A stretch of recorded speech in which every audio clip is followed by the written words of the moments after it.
Okay, so now let's focus on how to solve them. So now we know everything, basically at least for Poisson's equation and the beam equation. We know how the differential equation and its associated boundary conditions can turn into this variational form. Now let's focus on how to solve these variational forms. The critical step of making the problem solvable is to figure out a subspace of whatever Sobolev space we define the weak form to be in. So, for example, let's start with the simpler case, right? Let's start with the case where we have the Poisson's equation with fixed zero boundary conditions. Then the Sobolev space, then the full space is W and V has to be in the H1 and W0 equal to W1 is equal to 0, V0 equal to V1 equal to 0. So that's the space we are looking at. And we need to figure out a finite dimensional space. Let's say the everything satisfying this condition is called called the curly H. Okay, so that's our full space. We need to find out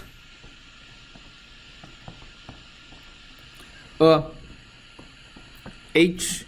Well, let me call this X. Actually, it's let me call this curly X. And we need to find out this non-curly X, right? That can be parameterized by finite set of numbers.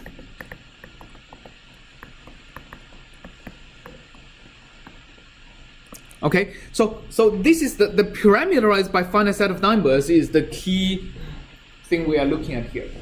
So basically, the original statement, if you notice, is that I'm minimizing over all W, right, within this X, blah blah blah. So right, so basically I'm looking for the optimal function, which is really hard to find, right? So unless you are at the very particular well, in general, minimizing over infinite dimensional functional space is very hard to work on. So this is hard. But we know usually how to solve if I want to minimize over x1, x2 to xn some function, right? So if I'm minimizing over n numbers, that's actually a problem that is much easier to solve. So the key question is, how do we find this finite dimension, but like a subspace of this curly X that can be parameterized by a finite set of numbers? For example, all these piecewise linear functions, how many numbers can I use to parameterize them?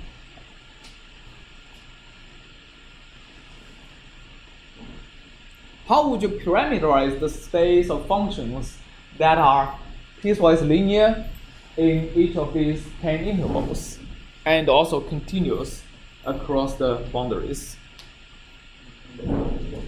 Huh? Number of elements plus 1, here 11, right? So basically the way we can parameterize this is, for example, we can just set the value of the function at all of these 11 grid points and we are all set. Right, so then we just draw straight lines between these grid points, and we can uniquely determine what that function is, given that function is within that space. Also, it goes the other way. If we have a function that is piecewise linear and continuous, it's going to give us uniquely a set of numbers, right? That's the value of the function on these grid points. So it has to go both ways for the parameterization to work. So finite elements actually doesn't really tell me how do I construct that function and how do I perform the parameterization, but it leaves this open. And one of the most general ways of constructing that finite dimensional space is through the concept of basis.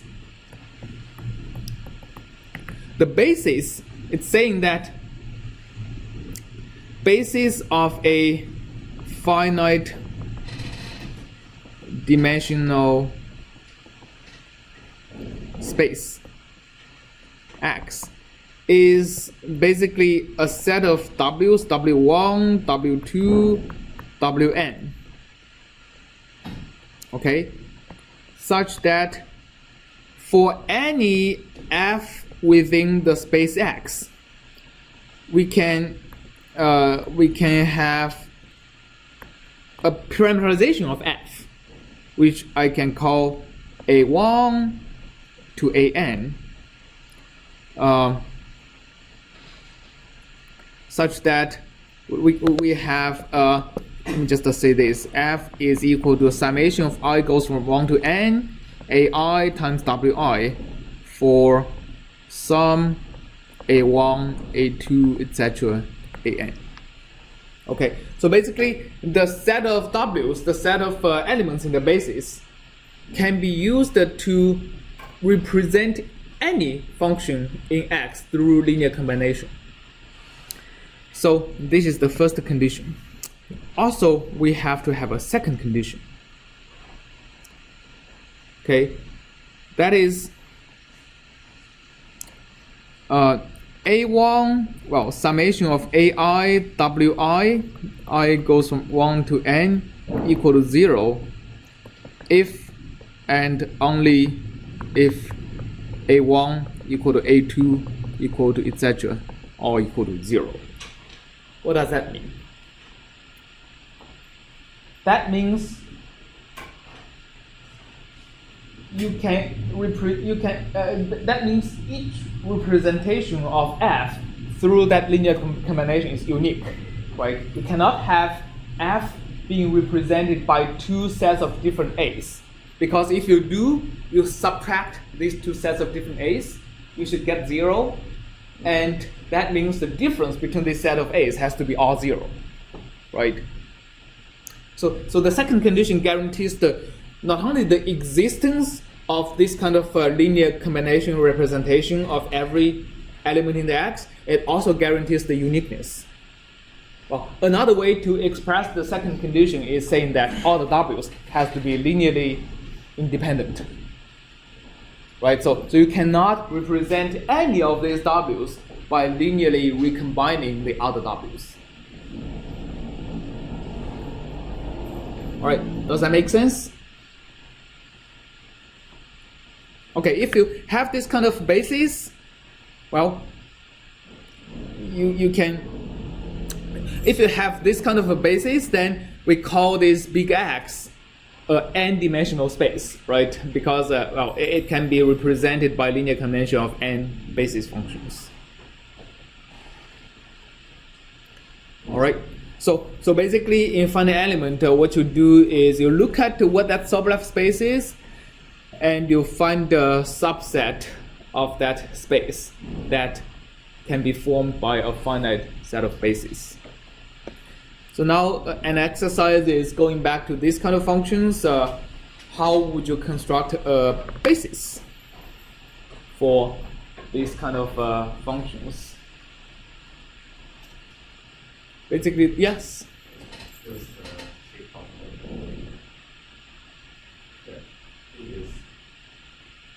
So you have n plus 1 function. So in the shape function is a polynomial such that you can less 1.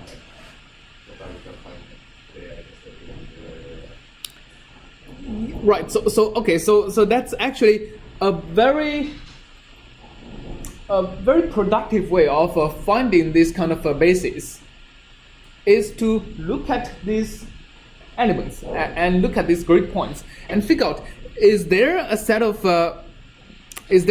bases so that this ace actually means something.